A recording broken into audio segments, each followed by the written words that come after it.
ஆண்டவராகிய இயேசுவின் நாமத்தினாலே இந்த காலை வேளையில கூட உங்களை யாவரையும் வாழ்த்துகிறேன். கர்த்தர் உங்களை ஆசீர்வதிப்பாராக.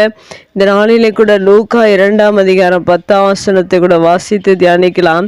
தேவதூதன் அவர்களை நோக்கி, பயப்படாதிருங்கள், இதோ எல்லா ஜனத்துக்கும் மிகுந்த சந்தோஷத்தை உண்டாக்கும் நற்செய்தியை உங்களுக்கு அறிவிக்கிறேன். மிக அருமையான வேதவசனம். இந்த வேதவசனத்தில் கூட பயப்படாதிருங்கள் என்று சொல்லப்பட்டிருக்கா. மெய்யாகவே நம்முடைய தேவன் பிறந்தபோது பயப்படாதிருங்கள் என்று தேவதூதர்கள் அறிவித்திருக்கிறார்கள். ஏனென்றால் இந்த உலகத்தில் எல்லா மனிதருக்குள்ளும் பயங்கள் இருக்கிறது. எந்த மனிதனுக்கும் பயம் இல்லாமல் எதையாகிலும் குறித்து, எந்த காரியங்களை குறித்தாகிலும் எல்லா மனிதனுக்குள்ளும் பயம் என்கிற ஒரு காரியம் அந்த மனிதனை அழித்து கொண்டிருக்கிறது. இப்படிப்பட்ட சூழ்நிலையில தான் அநேக மனிதர்கள் இயேசு கிறிஸ்து பிறக்கின்ற நாட்களிலே வாழ்ந்து கொண்டிருந்தார்கள். எல்லாருக்குள்ளும் பயம் இருந்தது அநேக காரியங்களை குறித்து. ஆனால் இயேசு கிறிஸ்து பிறப்பு நிமித்தமாக அந்த பயங்கள் இந்த உலகத்தில் அநேக மனிதர்களிடத்திலிருந்து வெளியாகி இருக்கிறது. அது இல்லாமற் போயிருக்கிறது. அதுபோல நம்முடைய வாழ்க்கையில கூட இந்த நாட்களிலும் அநேக பயங்கள், அநேக காரியங்களை குறித்த பயங்கள், அநேகருக்கு பலவிதமான பயங்கள் அவர்களை சுற்றி சூழ்ந்து அவர்களை நெருக்கி, அவர்கள் அநேக நேரங்களில் அநேக தேவையில்லாத முடிவுகளை எடுத்துக்கொள்கிற மனிதர்களும் உண்டு.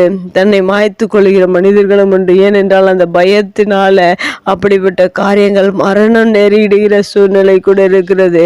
இப்படி பயந்திருக்கிற இந்த உலகத்தில் மனிதர்கள் பயப்படாமல் இருக்க வேண்டும் என்றுதான் தேவன் இயேசு கிறிஸ்து இந்த உலகத்தில் பிறந்திருக்கிற எல்லா மனிதருக்குள்ள இருக்கிற பயத்தை நீக்கும்படியாக பிறந்திருக்கிறார் என்பதை, அந்த உண்மையான செய்தி என்பதை நாம் அறிந்து கொள்ள வேண்டும். அதனால்தான் தேவ தூதர்கள் அந்த நாட்களில் இயேசு பிறந்தபோது பயப்படாதிருங்கள், எதை குறித்தும் இனி பயப்பட வேண்டாம், ஏனென்றால் எல்லா மனிதர்களுடைய பயத்தையும் நீக்குகிற ஒரு தேவன் இந்த உலகத்தில் பிறந்திருக்கிறார் என்ற செய்தியை தேவ தூதர்கள் இந்த உலகத்துக்காக அறிவித்திருக்கிறார்கள். அதை தான் இந்த வேத வசனத்தில் பயப்படாதிருங்கள் என்று சொல்லப்பட்டிருக்கிறது.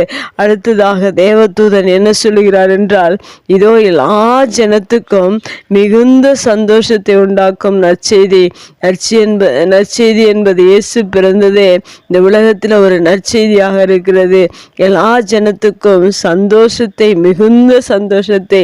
ஏனென்றால் பயம் இருக்கும்போது எந்த மனிதனும் மகிழ்ச்சியாக இருக்க முடியாது. ஆனால் பயம் ஒரு மனிதனுக்குள்ள இருந்து வெளியாகும் போது அந்த மனிதன் மிகுந்த சந்தோஷமா இருக்கிறார். ஏனென்றால் அந்த பயம்தான் அந்த மனிதனை அழித்து கொண்டிருக்க. அந்த பயம்தான் அந்த மனிதனை மிகவும் வேதனைக்குள்ளாக, அநேக பிரச்சனைகளுக்குள்ளாக கொண்டு செல்கிறது.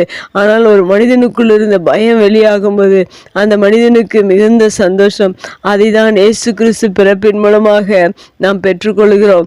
இந்த நாட்களில் உங்களுக்குள்ள ஒரு வேளை எதை குறித்தாகிலும் அநேக குழப்பங்களும் மனவேதனைகளும் பயங்களும் இருக்கும் என்றால், இயேசு எனக்காக பிறந்தார் என்று நீங்கள் விசுவாசிப்பீர்கள் என்றால், உங்களுக்குள்ள இருக்கிற அந்த பயத்தை தேவன் மாற்றி ஒரு மிகுந்த சந்தோஷத்தை தேவன் உங்களுக்கு கொடுக்கிறவராக இருக்கிறார்.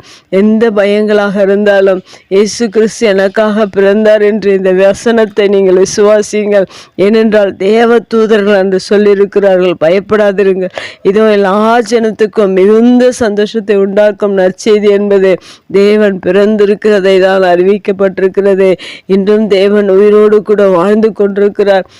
ஒருவேளை பயங்கள் இருக்கும் என்றால் அந்த பயங்கள் போகும்படியாக தேவன் எனக்கு அவருடைய பிறப்பு மிகுந்த சந்தோஷத்தை உண்டாக்குகிறது என்பதை விசுவாசிப்பீர்கள் என்றால், மெய்யாகவே தேவன் உங்களுடைய பயத்தையும் நீக்கி மிகுந்த சந்தோஷத்தை கொடுத்து இந்த பூமியில உங்களை சந்தோஷமாக நடத்துகிறவராக இருக்கிறார். விசுவாசியுங்கள், பயத்திலிருந்து விடுதலை பெறுவீர்கள். கர்த்தர் உங்களை ஆசீர்வதிப்பார். கண்களை மூடி ஜெபிக்கலாம். எங்கள் அன்பு தகப்பனே, இந்த அருமையான வார்த்தைக்கு நன்றி செலுத்துகிறோம். அன்று உம்முடைய பிறப்பின் போது தேவதூதர்கள் பயப்படாதிருங்கள் என்று சொன்ன பிரகாரம் இந்த நாட்களிலும் அநேகருடைய இருதயத்தில் அநேக காரியங்களை குறித்து பயங்கள் உண்டு. ஆனால் அந்த பயத்தை போக்குவதற்காக நீர் இந்த உலகத்தில் பிறந்தீர் என்பது உண்மையான செய்தியாக இருக்கிறது.